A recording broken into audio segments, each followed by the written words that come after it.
You guys are live. Good morning and welcome to Unwanted Opinions. I'm your host, Justin MacDonald, here with co-host Matt Fischer, co-host Jesse James, executive producer Dave Miller, person on the couch Meagan Gumpert, and behind the scenes, Johnny, you gonna introduce yourself? Y'all never gonna let me live that one down. Just gonna do that every single time. I blank out one time and We're broadcasting live at a Workspace Collective. Another beautiful morning. We got a special one today. Today we're going to do a little bit of the nonsense that we normally do.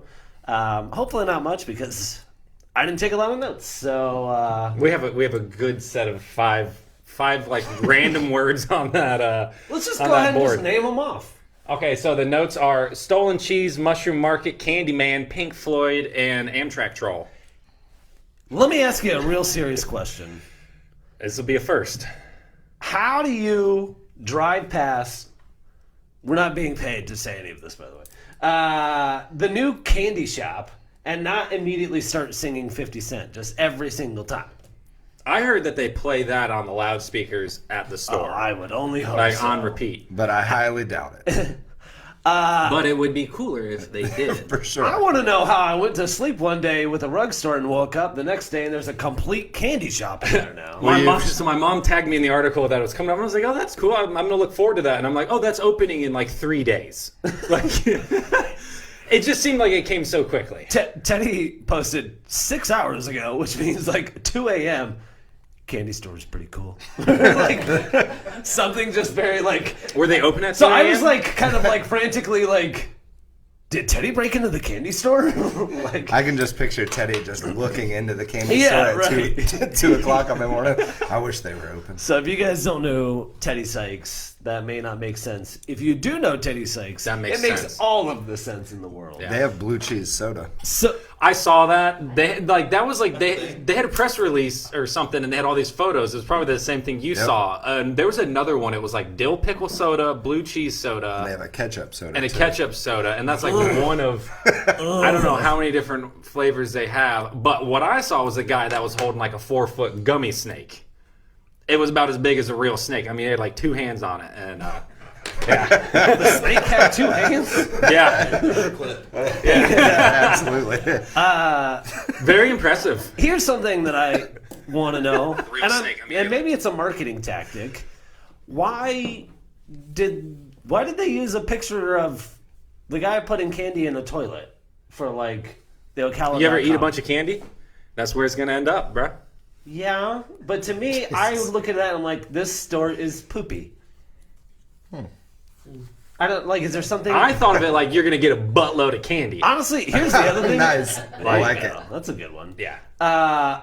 Real talk, not a huge fan of Grandpa Joe.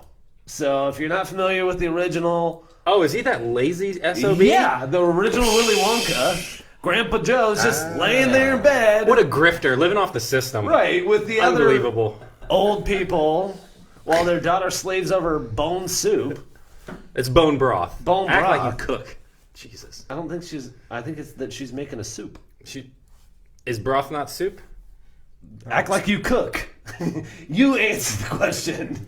It is technically. Anyway, yeah. So, dude, apparently, can do nothing but lay around in bed until a free ticket to a candy factory comes along. You're not All of a gonna sudden, not he's go to the dancing. candy factory though. Even if you are a cripple. I think the dance number was a little over the top. Yeah. The dance numbers. He didn't have to dance. He Well, could have act like he's under investigation for insurance fraud and at least Right. like hobbled there. But like he didn't have to jump up real and talk. dance. Real talk. I worked with a guy almost 20 years ago that I worked with him for, I don't know, a few weeks, months, I don't know. We go to the store. We worked out on a farm in the middle of nowhere. We go to the store and he gets out. He starts doing wobbling. this number. And I'm like, yo, you good? Your They're foot fall watching. asleep They're or watching. something? Yeah, I was like, did your foot fall asleep or something? And he's like, no, it's, just in case. I'm like, just in case what? Just in case you're crippled one day and you want to learn? He's like, nah, man, like, yeah, I get paid under the table. Like, yeah, I'm not supposed to be working.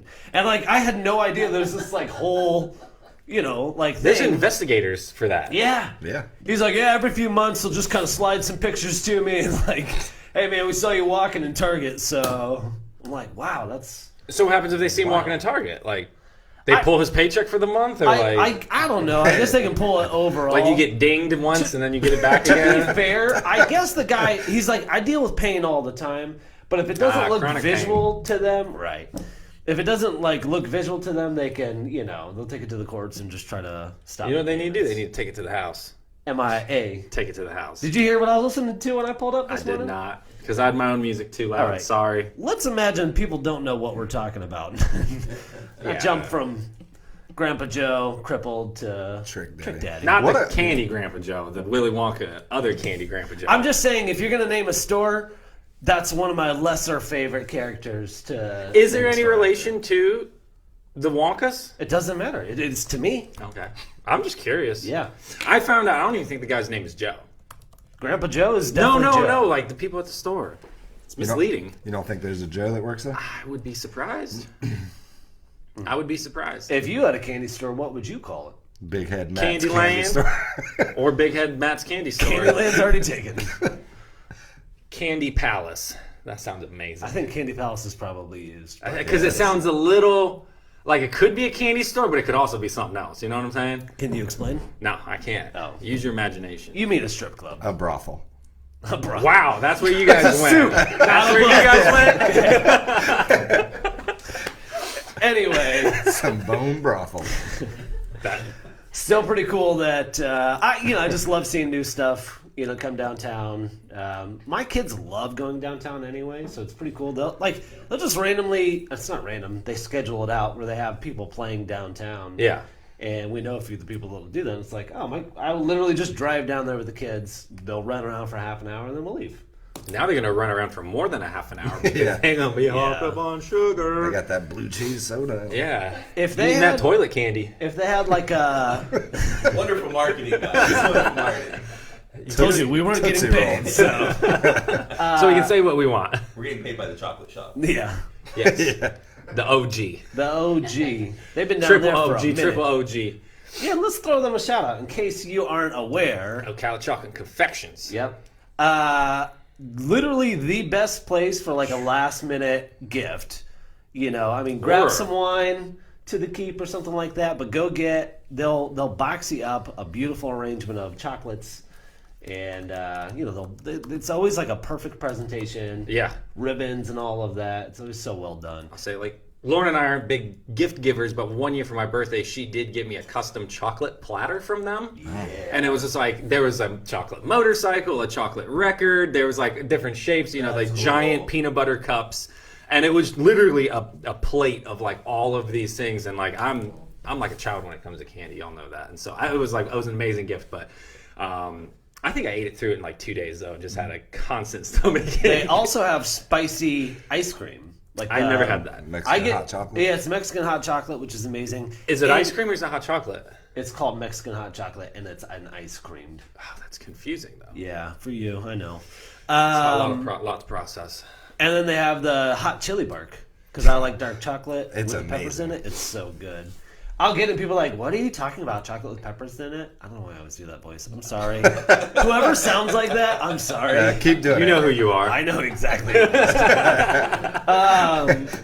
But yeah, like people are like, oh, that's gross. I'm like, no, it's genuinely my favorite piece of candy that they have there is the hot. I didn't know they had it, and I went in for ice cream one day. Got my ice cream, then went to check out. And I was like, oh, great. We may as well get this too. So you're a big fan of the spicy chocolate too? Yeah, it's delightful. Good. Yeah, I'm all about the peanut butter cups. Spicy peanut butter. No, just the regular peanut butter cups. They're they make a massive one. That would be good, worth though. it. Well, they're made with like actual peanut butter, right? Yeah, they're delicious. They're 'Cause- just huge too. In Like, case you don't know, the Reese's that we eat now that are not peanut the- butter ain't real peanut butter. are not the Reese's It's we ate delicious, but it's not real peanut butter. as kids. They're okay. It used to be my favorite candy. Now it's like, meh. Butterfingers have changed too. I wouldn't know. I think they're trying to make them healthy. It's like when they ruin cereal I because all the kids were do getting not fat. think they're trying to make them healthy. I think they're trying to make them healthy. Like it's I think like they're they trying take. to make them cheaper. Is what they're. You trying think to so? That's why they have Cliff Bars. 100%. Cliff Well, Bars so are cereal, healthy. like they took all like the corn out of cereal and started making wheat cereal, and they ruined Count Chocula. Like I'll never forgive you for that, General Mills. Wow. He's talking to you for a minute. No, but it's just like I guess because we consume too much corn, but that's another story. Yeah, again, I'm not Don't get me looking going at down them. the corn rabbit hole. The cornhole, you mean? The corn. How did I miss that? I don't know how I missed that. That was low hanging fruit. Yeah, I don't think that they're trying to make it healthy. Let's make candy healthy. They're trying to make it less unhealthy, I guess would have been a better way of putting it. No, they're trying to make it cheaper. Mike Wall said Grandpa Joe had crippling depression. Like, quite literally crippling depression. What a glow up, though. Yeah, Now he's I got a guess whole so. whole line of candy stores. It's like he planned it. Yeah. So let's go to... So that's all you need out there, depressed people, is just a magical ticket to the candy shop. Just sugar. You know what? Big Sugar doing their job. There you go. Letting you know that all you need. Stolen cheese. So the title when Go I on. read it was like, large cheese heist, aggressive Dutch gang. And I'm like, oh man, what's this like? Was it Parmesan How many involved? millions? I didn't actually get Okay. into the actual cheeses. It's But I'm kind of like, important, but whatever. Yeah, that's kind of what I was thinking, too. yeah, Wow. you're right. Did you just read the headline? I just read that. Okay. No, I read the headline and then I got into it a little bit, and it was like, it said 3,500 pounds of cheese. So again, in my mind, I'm like, whoa, how many millions? And they're like, yeah, it's like $20,000 worth. And I'm like, all right, how aggressive are you actually if you're stealing cheese and you're only stealing $20,000 worth? Part of me is like the logistics of having a heist and then moving how many thousand pounds? Yeah, 3,500. 3,500 pounds of cheese. Like, you need like a pallet and like a pallet jack or a forklift. Like, and just for $20,000? Like, there's like more expensive stuff that's like much lighter that you can steal. Let me tell you this. They would fail at the supermarket suite. That's Like the you wrong go over way there, to you're just go. grabbing rice, like the heavy, cheap item. Yeah, but we got like millions of rice. Go for the truffle oil. God. Cheese is the most stolen food in the world. What? I mean, that makes sense. 4%. now that, like- Hold on. Why does that make sense? Because I like Meagan, like we both exclaimed, like that sounds crazy to me. He's trying to put it on you. No, because we both gasped. Meagan said. We both gasped at the same time, and then all of a sudden it hit me, and I'm like, okay, but that does make sense because cheese is really good. Yeah, but the most stolen food Cheese. product? I don't know what kind of cheese. Look, would I mean, think, it's like, breakfast, grapes. it's lunch, it's dinner. Like, you don't need much. Like, you put cheese on anything. But how do you get it out? Is it a big roll? You put it Are in your they pants, rolling? bro. Yeah. Wait, are we talking about like low-level cheese thievery or like the 3,500 pound cheese thievery? It's 3,500 pounds of sliced American. Oh, crap, singles. I will tell They you. just frisbeed those out the window. I did. I was very concerned on our flight back yesterday because I got Brooke a big chunk of cheese from Holland. It was some kind of Dutch cheese, and I was like, customs is not going to let me get this through. Cheese? Cheese, yeah, because everything is like meat and anything animal products. You Right. can't get that through customs. Smuggle it, dude. So I put it in my bag, and the whole time I'm like, please don't check this bag. I want to get this cheese Yeah. across the border. Get this cheese. Got the cheese. Got the Yeah, cheese. got the cheese. The trick is not claiming anything. So I'm going to tell you this story. It's like, I've had my go with it. Matt works on cruise ships when we were younger, and he's like, yo, you can buy Cubans down here. And I'm like, yeah, man, that's pretty cool. He's like, I'm going to buy you some. I'm like, yeah, buy me some. So he gets to customs. If you've never been to customs, you got to like claim, you got to write on this stupid little piece of paper. And he hands them the paper, and they're like, says here you got Cubans. No, it was cigar. I just wrote cigars. He's like, are they Cubans? And I'm like, yeah, of course they are. The guy's like, all right, well, So yeah, the- you can't have those. No, he writes Cuban, Yeah. sends me to this other line that I have to wait in where they like do like the whole like search everything type shit. Like not me, like the bag. And so I'm waiting there, and then they start interviewing me. They're checking the prison wallet. They're they're interviewing me, and they're like, "How long were you in Cuba?" And I'm like, "I wasn't in Cuba." And they're like, "Were you born in Cuba?" And I was like, "No." They're like, "When was the last time you've been to Cuba?" And I was like, "I've never been to Cuba." They're asking me like, "What family's from?" I'm like, "I don't know what you're talking about." And then finally it clicked, and I'm like, "Ma'am, I have Cuban cigars in my backpack." And she goes, "Oh, okay, come here, tear them up." I just tore them up to him in the garbage in front of her, and she just was like, "Go on your way." Yeah. But it was like a 4-hour ordeal, and so then I just started like taking the bands off, smuggling them, and not claiming anything. Like, Yeah, you can't because claim yeah, well, like you guys, they'd be like, "What were you over there for?" And I'm like, "Dude, I was working the whole time. This wasn't vacation. I'm just happy to be home." And I generally looked ragged and tired, so they're like, hey, welcome back, man. You know, claiming anything? No. Cool, go on through. And I've got a suitcase full of cigarettes, liquor, and Cuban cigars. You know, I'm kidding. I never did anything illegal. Yeah, it's just a joke, guys. It's just a joke. It's for comedy reasons only. It was a good one. Yeah. Took a while to get to the punchline, but nice. Why do you have Pink Floyd up there? Because Pink Floyd released their first new music since 1994. What? It's a shell of Pink Floyd. It's just like Right. Nick Mason and David Gilmour, so they don't have the mastermind Roger Waters behind them. Because they split a long time ago. Which is sad. He was the one that wrote all the good stuff. It's like, oh my gosh. I will fight you. Shots of fire. Wow. Do you feel like them, like the Beatles? Ugh. Johnny hates all things. You're not lying. That's like Creedence Clearwater Revival and John Fogerty. Like, Creedence has like one or two of the original members, and then John Fogerty, like, you know, tours by himself. Yeah. You can't. It's Not weird. the same. Like, I saw Roger Waters in tour, and it was just him and like his own like band of people, and then like Gilmour and like the other remaining two before one of them died, like did their own tour. But I'm like, it's just weird when bands get to that point where they're like, we're gonna split. Like Stephen Perry and Journey. Like Journey found that like this new singer, and like Stephen Perry, I think, does his own thing. That's one of my favorite things ever. Is What? that they found that singer. Oh, that's great. But like, YouTube. I'm gonna go see them, you know, because Let me finish the thought real quick. In case you guys don't know, he's Filipino, right? yeah, sure. Yeah. He's There's- Asian. Journey found their new singer by scouring YouTube, and they found like a Filipino guy that doesn't. I don't think he even knew English, but he knew their songs. He's a And just, karaoke like- singer, right? Yeah, he's a karaoke singer, and they're like, "Hey, you want to be in the band?" And he's like, "Okay, spam." Like, Yeah. delete. And they're like, "No, we had to like FaceTime him and be like, yeah, it's us. Do you want to be a part of the band?" But if you've ever heard it, it's like the guy nails it. Yeah, he sounds very much like him. He sounds better than Stephen Perry because he's much younger. Yeah.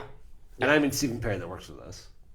Oh, gotcha. Yeah, that makes sense. No, it doesn't make sense. That was just yeah. Anyway. But the Pink Floyd song, apparently, I can't remember what it was called. I'll admit, it had a really dumb sounding title. Have you listened to it? No, I haven't. Oh. So I'm going to reserve my judgment on what it sounds like, but apparently it is all for benefiting Ukraine. So it's like a benefit song. Interesting. I don't know how that's going to work. Sounds a little grifty to me. Anthony Caruso said Arnel Pineda. That's the name of the song? That's the name of the Filipino guy. Oh, Arnel Pineda. He has a wealth of knowledge when it comes to classic rock music. So, also he's going to see them, I think, next month. Because He they're sees coming a to lot of play in, shows. well, Journey's playing in like Orlando, I think. Journey with Arnel Pineda? Yeah, not just the solo act of Get Steve him on the Perry. show. Yeah, come on, Oh, guys. that'd be awesome. So he's used to people reaching out to him from internet fame. What band do you think had the longest hiatus and then had another hit? Ooh. Aerosmith is. I hate gotta be up there. Aerosmith. Okay, Yeah. I don't care whether you. Are you like talking them about or the not. song from Armageddon? Yeah. Yeah, it was a long time before there was only one good song, and then that, which is their second good Cher. song. Dude, Cher came out. That was a banger. That was like 1999. Yeah, but that's still only like Believe. 10 Believe? years. Oh, yeah. dude, that was so good. It's only like 10 years after her, like. She really set a trend with that auto tune. Yeah. Yeah. Oh, for sure. I Johnny don't know. Cash? With Hurt? Like when he did Does that count since it's a cover? Yeah. I mean, he did have that's like a good point. I mean, it was pretty popular though. He had music videos. I remember it being on MTV and all that jazz. Yeah. Hanson has a new song out. What? Yeah, released 3 weeks ago called "Write You a Song." Awesome. So there's your guess. Is it good though? Backstreet Boys came out with that Florida Georgia Line song or something. You're right. Yeah. Yeah, they came out with a few that were pretty good. They did a song with Florida Georgia Line? I don't know. Don't listen to me. I know that. Yeah, they did a song within the past few years that I was like, dang, this is pretty good. Like me in 6th grade sending Backstreet Boys songs to my girl, and then me and like Sending them via 20 cassette years later, tape. yeah. Also sending Backstreet Boys songs like, babe, this reminds me of us. If you send it via cassette back in like 98, 99, how are you sending it now? Just like a You had Just a link? YouTube. just You a had link. cassettes in '99. Yeah, we record off the radio. in '99. Yeah, Yeah. we're still doing that. Okay. Did you ever randomly find a tape on the ground or something like Oh, that? yeah. Play it? The first one that I ever did, I was in 6th grade in Louisiana, and I find a tape. It was a blue tape. Go home, throw it in the thing. It was ICP. Nice. Wow. And I was like looking around, like, are people watching me listen to this? Like, how bad? Yeah, that's how most people look when they listen to ICP.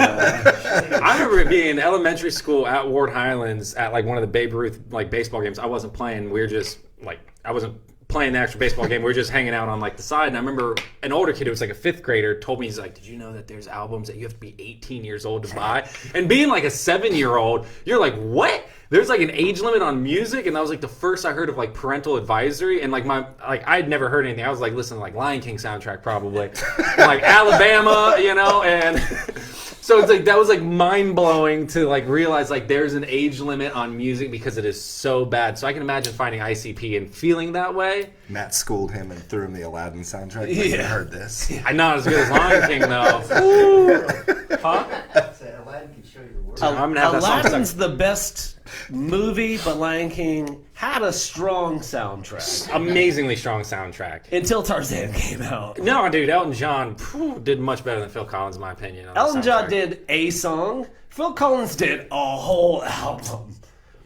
Whatever. I'm just saying. You know, But like, there's not one song that goes, Sabanya! Like, Elton so, John didn't do that. I don't care. That's the best song on the album. do it again. No. I'm a Okay. he. Did you ever watch the like? Apparently, those are real words, too. Yeah, they are. Did you Learned ever that watch last year. The Navy. It's like the Navy choir. I think that's when I singing. realized they were real words. So the Navy choir decided to sing the Lion King song, but my favorite thing ever is like someone turned it into a meme, like during the height of the George Floyd stuff. Oh, no. It's like when white people ask their black friends, like, what can they do to like show support, and then it's all these Navy people singing this song. Well, It's the amazing. the one main chick was a white lady. Yes. Who was doing that, like the main vocal Sabanya part. So I mean, she puts some effort into it as well. It's good. I'm going to watch that today. So you think Lion King is the best soundtrack for a Disney movie? It's the one I like the most because it's the one I grew up with listening to the most. So Okay. it's all about that circle of life, dude. You know, it's you can apply it to the real world, unlike Tarzan soundtrack. Like, what is that? That's just like good sounding noise. That's all of music. Good sounding noise. Exactly. Anyway, My point exactly. agree to disagree. Yeah, I want to hear about this mushroom market. Yeah, I didn't get as far into it as I would like. Essentially, Shocker. there's a lot Mr. going Cheese on right Heist. now. You know what? We have the Gambler 500 starting. In case you guys don't know, usually I've been getting yelled at. People are like, "You guys usually post more leading up to it." I'm like, "Sorry, we haven't done as many work days as we would normally do. We're fortunate that we have 2 vehicles that should be mostly ready to go." Gambler, That's a real gambler if they're ready to go. Yeah. I mean, Yeah. fuel rail leaking last night. Found out the trunk's broken on one, so it's going to be bouncing the whole way. But So a recap on the Gambler, for me to recapitulate it to you, ooh, that's a big word. is Isn't that what a ship falls over? Yeah. It's when it falls over again. Okay. So it's 500 miles off-road in a $500 car, right? And those are all loose terms. You don't have to spend $500. You can spend more or less. you don't have to go 500 miles. You don't have to go 500 miles. But the whole goal was originally, this guy's friend said, like, "Oh, I can't go off-roading. I don't have a $70,000 rig." Yeah, or my Jeep doesn't have angry eyes, so I can't go off-road either. Yeah. So, Looking at you, G. do y'all have angry eyes on your Jeeps? No. Yet, not yet. No? Okay, there's a little slow to answer there, Meagan. I was worried. But so they, essentially, the guy was like, "Well, I'll buy a car for $500 and I'll go off road," and that's kind of how it started. So you go off road and you pick up trash, and it's usually just god awful, hideous cars. Yeah, let's not downplay the trash getting, because the first 2 years were in the Ocala National Forest, and then the last year and then this year are going to be in the Withlacoochee State Forest System, which is Citrus, Richloam, and Croom wildlife management areas. We usually pull between 8 to 12 tons of garbage out on a weekend. Yep. for these events. So, that's... Those are the vehicles you guys are bringing to. No, like everyone is a pack in, pack out. Like you see a bunch of people and we look trashy because they're like dirty from fixing your cars, and your cars look crazy and dirty like Mad Max, like junk bucket type stuff. But like nicest group of people, and they're doing good by pulling this trash out. It is a huge trail cleanup. Yeah. So it's like you are in a junker car, but you are pulling garbage out. I mean, it's great seeing like a Camry or something with a winch hauling a boat out of the woods. Like you're just like, what is going on here? So Chris and Darla Hayes have been putting this on for the past 4 years in Florida, and the first year, they do checkpoints, and they spend a lot of time finding all these different checkpoints across the state. And the first year, one of the checkpoints was like a bonus if you stopped by the Whoopie Pie place on 40. Done bought the whole store out the first She said she had the best sales day ever. Yeah, she's never had a sales day like that. Ran out of Whoopie Pie. The parking lot was full. Yeah. Like, I've never had one. It's one of those places where I'm like, I need to stop there sometime, and like, I never did. You never had a whoopie pie? No, I never stopped at the Wilderness Lodge candy store that's like right out over the bridge on 40. So it's a great opportunity to stop there. And yeah, it was amazing seeing a bunch of these guys. By the time I got in there was like 5 in the case. Yeah. So it's kind of funny because some people are like, they embrace it. Like, yes, please, like Putnam County has like invited the group back year after year. They gave us swag bags. Yeah. Like you check in and they're like, here's a drawstring bag, a brochure of what you can do in Putnam County, a koozie, stickers, Cool. Like trash bags. Yeah, pretty much. But they give you trash bags in the swag bag too, which is it's pretty cool. But just to have a county that like, hey, random group of people, we love having you here. Yep. Yeah, thanks for cool. pulling those boats out and all that trash. So pretty neat. So yeah, my mind's been a little preoccupied with that. Do So. you guys find a lot of boats in the forest? Dude, I have no Really? less than 4 GPS points on my mapping system of old boats. Does the water get that high? No, lazy, trashy people, and typically it's the people that live in and around the forest. And they're the ones that will complain to us. How do you know this? Who's going to drive that far to the forest to drop a boat off? It's a bold assumption. That's an assumption, and I'm pretty sure it's true. Because I ride out there a lot, and I see, if that's how much garbage you have on your front lawn, then who's to say that you're not dumping more in the back? That's you know what I'm saying? Dump it in the back. I've done that. So I lived out in Summerfield for a while, down some dirt roads, and I noticed a couch thrown on the side and some trash bags. I went through the trash bags, found Mel with their name all on it, grabbed the trash bags, threw them in the back of the truck, drove it to their house, and threw it in their front yard. That is amazing. Then went back That to the is couch? so amazing. The couch stayed there. I was Yeah. the couch. Pulled the leather off of it? Yeah, there's a ton of boats. I mean, So there's I a hate picture of litter, him on and one. I'm very petty, so I very much appreciate that. Yeah. There's been people that have taken the boats. I don't know if it's been in Florida, but they'll find who owned it previously and drop it back. Yes, I think that was that in Oregon? Yeah, I think so. Where the original hey, gambler comes from. Here's your boat that you forgot in the woods. People were leaving the registration on him, and he was going through the records. Yeah, and it was great because they showed a picture on the news article, and it was just like this shell of a boat, at least 16 feet long, and they just dropped it off the trailer in front of his house and left. Here's your boat back, Meanwhile, the homeowner's like, I sold that boat 15 years ago. Anyway. All right. Oh, you should take the numbers off. You should take the numbers off. We're going to do something a little bit different. We're going to have Meagan and Dave both on the mics.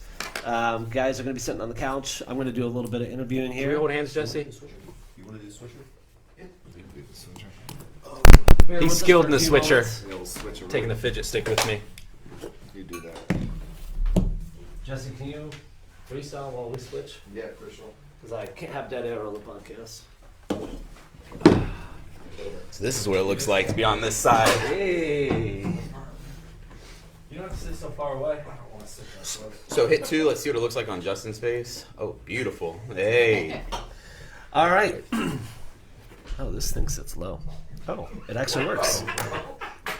Are y'all good? We got a show to do here. He's showing me weird pictures on his phone. Of course. Can you behave while we're doing this? Meagan, Do my best. Dave, thanks for being here. First of all, you guys just got back last night, right? How many hours of travel to get back? 30. That's crazy. Because it's time That's zones. crazy, yes. Well, because time zones, it's not that far off, right? Yeah, so it's a 6-hour time difference, but we had a big layover in Amsterdam. It was like 13 hours, so that was a big part of it. It was a 9-hour flight from Amsterdam back here, and a couple hours at Atlanta and all of that. But regardless, 30 hours of traveling. 30 hours each way. It's exhausting. I like traveling, but even still, once you pass that like 10, 12 hour mark, I'm like, okay, I'm tired. I'm ready to be home or done or whatever. So 30 hours, just got back. What time did you get back last night? We got home at like 5-ish. So yeah, we haven't even been home 24 hours yet. Yeah. And you're here. Thanks for being here. Brooke's like, you're doing the podcast? I'm like, yeah. Yeah, believe it. Got responsibilities, Still you got know. stuff Like, to let's do. make it happen. So to let people know real quick, you guys were contacted by Steve Ewing of Crossroads Alliance and Ministry. I worked with Steve a couple years back when Hurricane Dorian hit the Bahamas. That was my first time becoming acquainted with the organization. Went over there, took some photos. So, which are pretty powerful photos. yeah, it was a crazy experience. I'd never done anything like that in my life. So when he called up a few weeks ago and was like, "Hey, would you be interested?" I was like, you know, actually now things have changed. You know, I'm a co-owner of a photo and film company, and I think that we could produce an amazing video for you. And So be interested in what? Can you explain that specifically? being interested in what, Sagan? So he asked if you said be interested. Be interested in going. So the main goal, like the initial goal, was for us to go over there and document the refugees coming into Poland. Gotcha. It wasn't to go to Ukraine. It wasn't to do anything on that. Let's go document the refugees coming into Poland with the idea that we would be able to help them raise some funding. Initially, it was to get people to come in our community, come together and load up shipping containers, Gotcha. which take approximately 3 weeks to get across the water Okay. with food, medical supplies like that. So that it's a changed. humanitarian effort to kind of show what's going on, document the refugees as you get over to Poland, right? So you get over to Poland and it changes a little bit from that? Yeah, very much. You know, we were told and kind of under the impression that there were 4.something million people, refugees from Ukraine that had come into Poland. And we get there and the experience, what we were seeing was just very different. They're, you know, I think we both had in our mind that we were going to be going to these sort of like refugee camps like you see in movies where there's just like tents and beds of people. Right.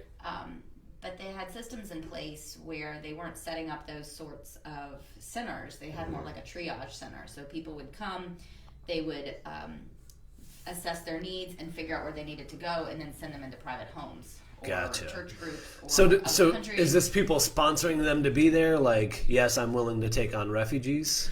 So, I mean, to a certain extent, you know, we were told 2.2 million people were coming into Warsaw, the capital of Poland. I imagine 20,000 people downtown Square Ocala for a light up. Right. That's people everywhere. Oh, I see it, yeah. people. So what did 2.2 million people look like? Right. We get into Warsaw, and it's a really nice, beautiful city with the most amazing infrastructure I've ever seen. And there's people around, but not that many people. Yeah. So we go straight to the train station, and we see some small tents set up, and we see people coming in. I mean, there are people there getting help and getting aid, but it wasn't like there at the particular train station in Warsaw, there wasn't this huge influx. You could see people coming in with their suitcases, but they didn't necessarily look like what you would stereotypically imagine, like a refugee. It just looks like they're carrying suitcases. Maybe they're coming back from a weekend away. You know, Right. like it was hard to kind of.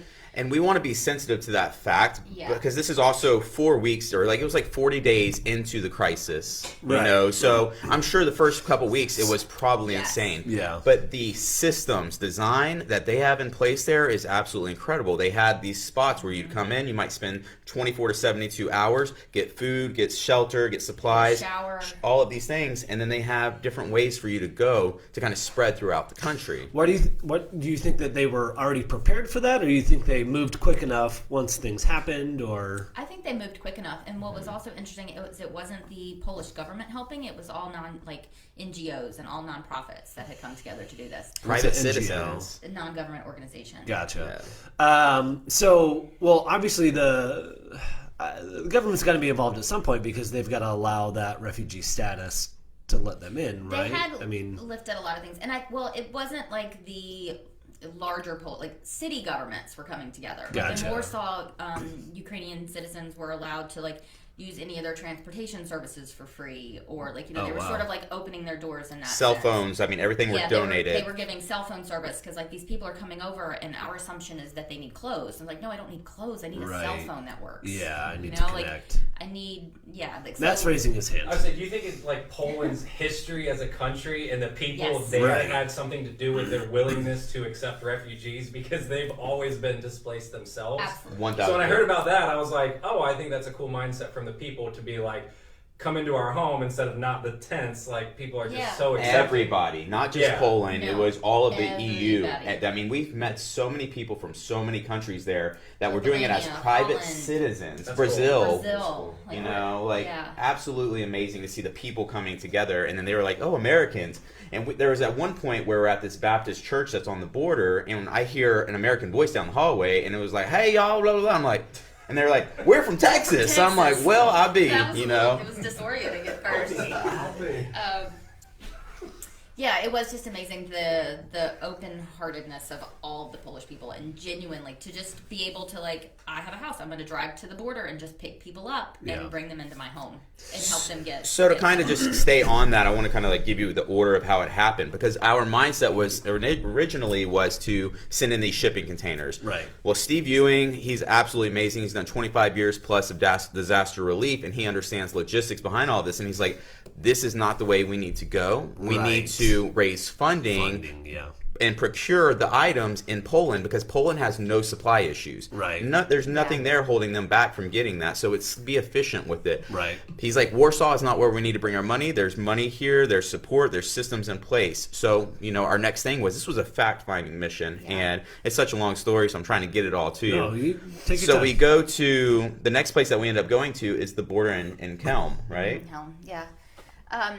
I want to kind of reiterate what Dave is saying. Like, that's one of the things I loved about Crossroads Alliance, the group that we were traveling with, is rather than just being like assuming as Americans, like, oh, this is what they need, Right. and filling up some stuff and just sending things. We actually went to like assess the need, and, Right. like, what they need, where the need is, so that it can be the most effective. Which was completely different than what, like, Which was appreciated by the Yeah. people there, because Yes. there's other organizations across the country, across the world, who are sending supplies by the boatload, Right. and they're leaving them on the border, but Yeah. not with a distribution point in mind of who's going to get this and how it's going to be distributed among whoever. Right.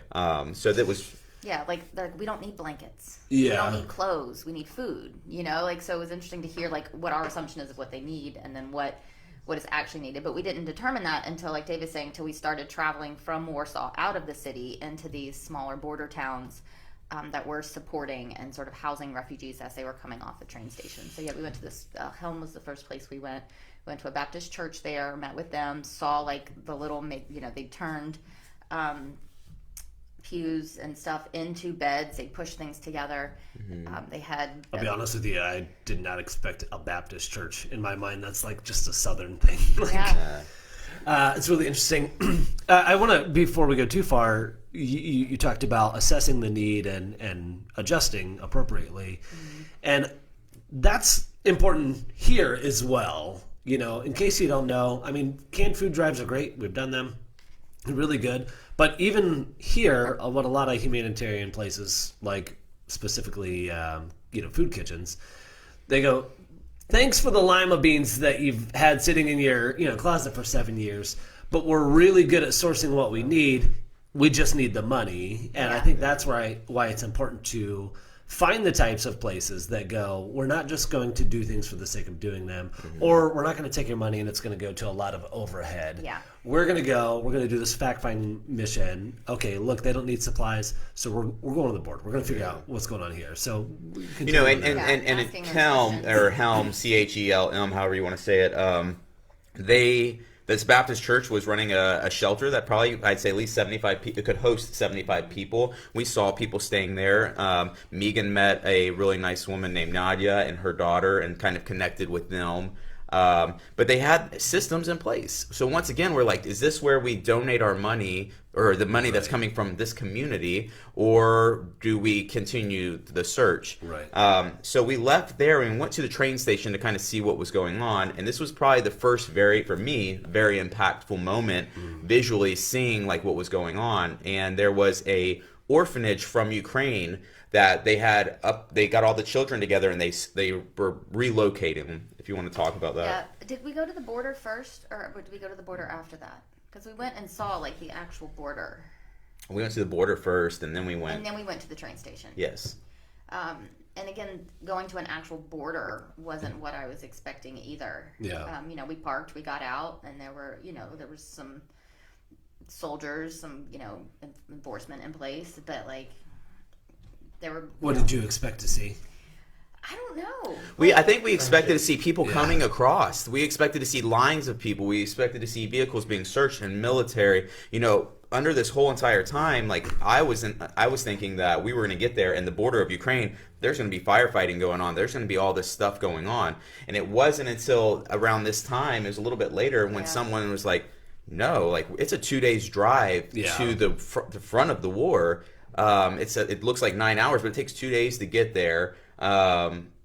And then somebody said the restaurants in Lviv, which in my mind is right there. I'm like, this is probably a hard hit area. The restaurants are open. People are working. They're going to do their day to day, and I'm just like, yeah, it was sort of like a little mind blowing to have sort of expectations of what it's like based on the information we're being presented in our media, and then what we actually experienced when we got there. That's shocking. It was shocking to me at first. You and I, well, our group got to speak to you while you were over there, and you said that you're like, yeah, there's restaurants open and all of that, and I was like, well, yeah, like the whole country isn't going to be under war. And I was shocked. I was like, Dave's the only one of us that's actually seen war, so I would think that you would be prepped for that. And then I was like, oh no, Dave's seen war. You were in combat zones, so it would make sense to you to think that like the entire country is in a combat zone to a certain extent, because things are, even if it's only the eastern part of Ukraine, people are still coming across somehow, right? And now you're talking about supply lines that have been disrupted between food and between all of these different things. I'm like, how are people working? How is this transition happening? Because it's not a huge area, right? It's not a huge area, so you feel like it would be all the way up to a point, and we didn't see. There weren't people lined up at the border. Somebody's still got to make the bread. There's a lot of bread being made. It was kind of mind blowing though to see. But once again, this is 40 days into the crisis, right? So what happened in those first couple weeks, and when that happens, I'm sure. What do people do? They're like, we need help, and that's what we were seeing is we need help.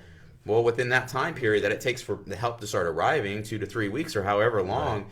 They've got systems in place. Yeah, great. You've got the World Health Organizations. You've got all of these food banks that are coming in, and they're starting to do stuff, spreading people out. So when you go, you've seen the Baptist church, and you're thinking, all right, now you go to the border as well. Now you go to the train station. Let's go back to the train station. So that was hard hitting in the fact that this orphanage was literally, we show up there, and they are unloading. It was and 63 Ukrainian orphans from an orphanage in Ukraine that had, again, this was all done by like a nonprofit based out of the Netherlands. It was an orphanage there that was basically like, we will take and we will give these orphans a place to go, because they didn't have any other support system. So we're watching like babies up to like 6-year-olds, military, like just flooding in, and people carrying things, and they're little kids and they don't know what's going on. But they had a system in place. They had charter buses waiting outside for these kids to come and get on. They had juice boxes. They had snacks. They had toys. They had stuffed animals. They were trying to make it as right. The transition as easy as possible. Yeah, but still, it was a lot to watch, and it was sort of organized chaos. They had a system in place, but it was still very Honestly, just seeing 63 orphans, forget any kind of war stuff going on, it's got to be pretty impactful.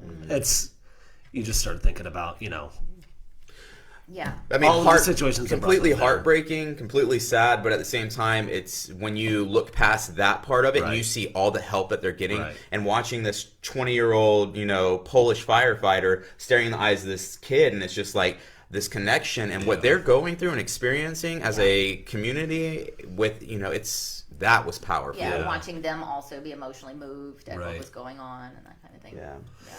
So what happened after that? So from there, we drove back to Warsaw. That was kind of our home base. We spent a lot of time in the car, which was actually, we got to see Poland in a different way, Right. driving around so much.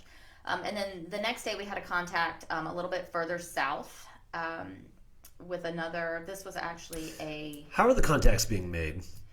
Wow, I got to talk on this for a minute because it's absolutely crazy how all of this unfolded. So, I find out we had a very short term, like maybe a week of knowing that we were going to go over there for sure.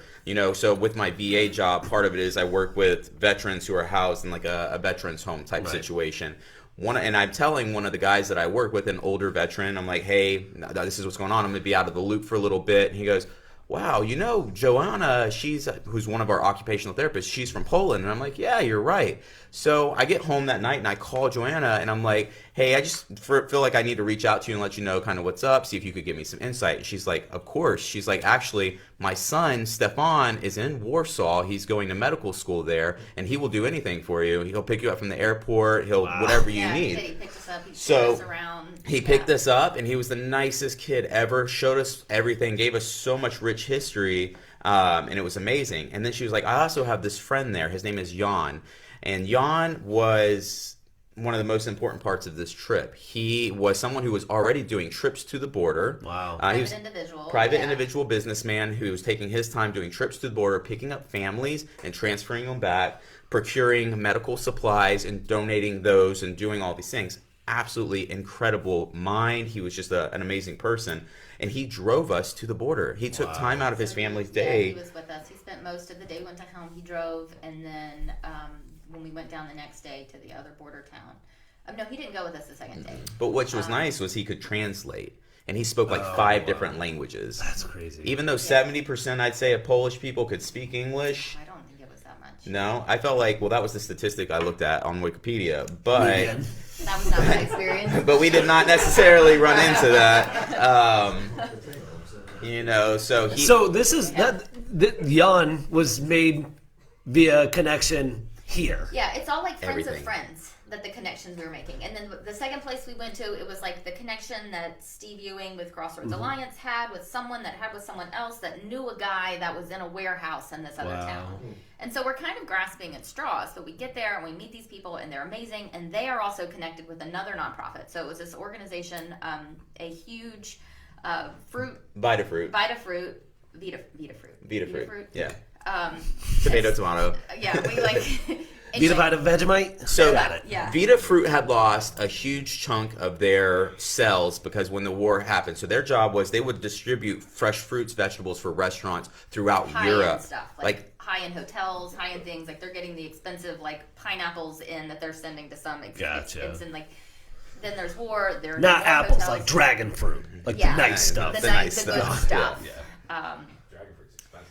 And so they were helping supply fresh food for a while, and then they needed to refocus on their business, and so then they partnered with this other nonprofit out of Holland, and so we kind of started working hand in hand with both of these two organizations. The group out of Holland was Christian Refugee Relief. They were phenomenal. This is all they do is refugee relief. Like a lot of the people we were meeting came straight from Greece and are now coming and focusing on being here. So they had amazing logistics. And I think why we decided to help and support them more so than the people at the Baptist Church is we knew that the Christian Refugee Relief had more of a long-term plan. Sure. Because they did this. Whereas the Baptist Church at some point they're just opening their doors. Yeah, they're going to go back to sanctuary. being a Baptist church. Where this other place, like they're in it for the long haul. Yeah. Even if the war ends or like whenever, there's still going to need to be help for these people in rebuilding. Right. And they had been there for 4 weeks. And they had already been there. And they had set up a shelter, a car lot, actual car used or car dealership, had opened up their building, removed all of their cars, and they opened up this huge building. They put the cars outside because the cars can be parked outside so that the people could live in. Right. So their conference rooms, like. That's crazy. So they had built a shelter where people could come across the border. They would pick them up in buses and in vans, bring them to the shelter for up to 5 days, feed them, clothe them, help them build supports and figure out where they're going to go, and then transport them to Holland and to host families. Absolutely mind-blowing. So they had that in place, but also they were running distribution out of this warehouse that they were paying for. So not only were they helping Vitafruit out, who has lost all of these sales, because Vitafruit continued to give free food out. Wow. So their business is going down. So they're helping them. And then they would distribute straight out of that fruit and vegetable supply across the border. CRR was going across the border on a weekly basis, if not every couple days, delivering directly to a huge warehouse that we got to visit in Lviv when we actually went into Ukraine. Interesting. So we weren't originally planning on going into Ukraine at all. Right. You know, war-torn country. We have families. We're being smart about this. And then as we learned and the story unfolded, we're like, you guys are doing this already? Well, then let's go. We want to see this. Are we able to go with you? Are we able to see this? I'm like, well, actually, we have a trip on Tuesday. Do y'all want to go? Do you want to go into Ukraine with us and see what's up? And so we did. You know, like it was.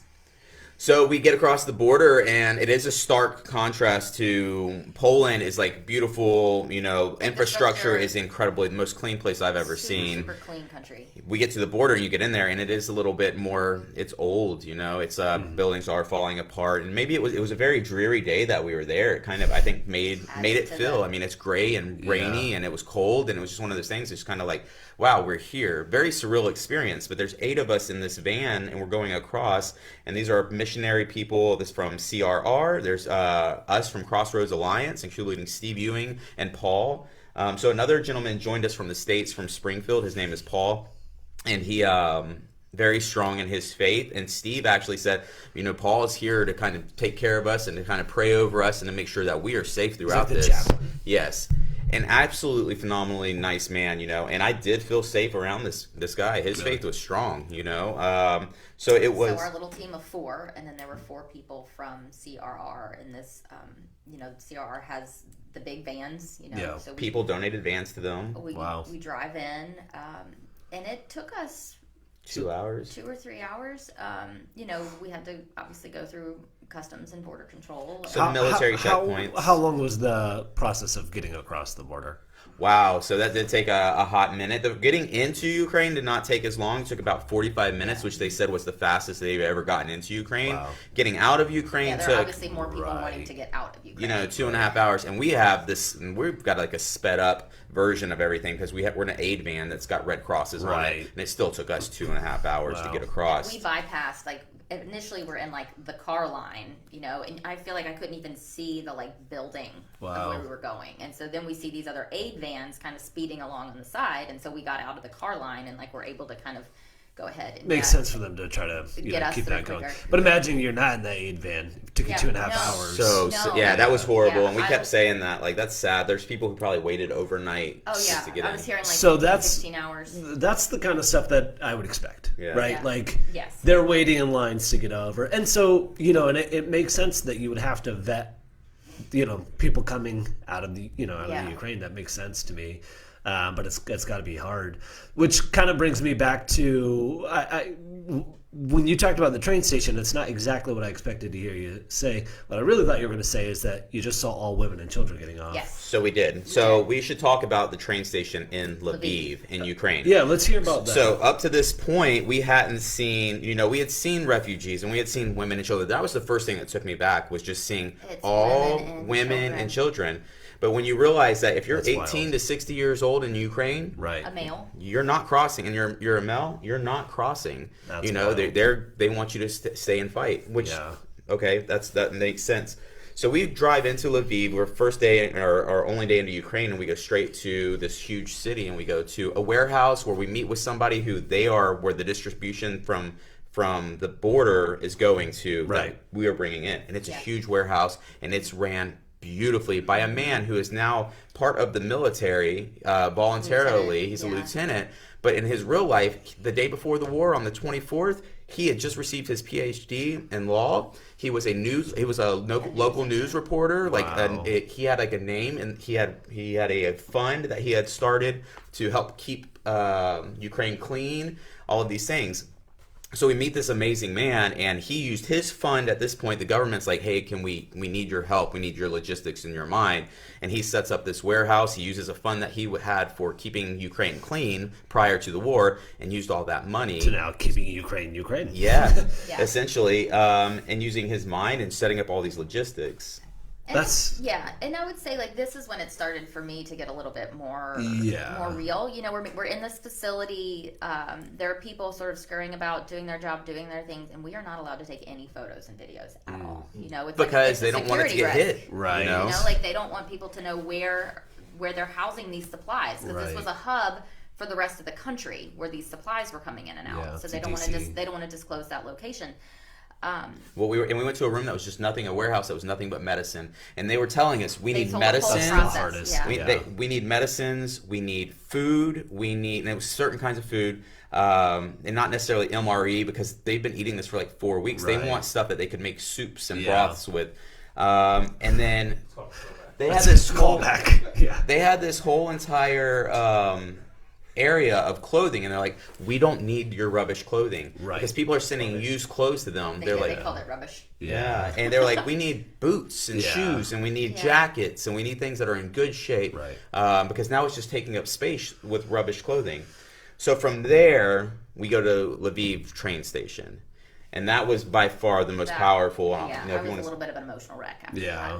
Like, that's got to be hard.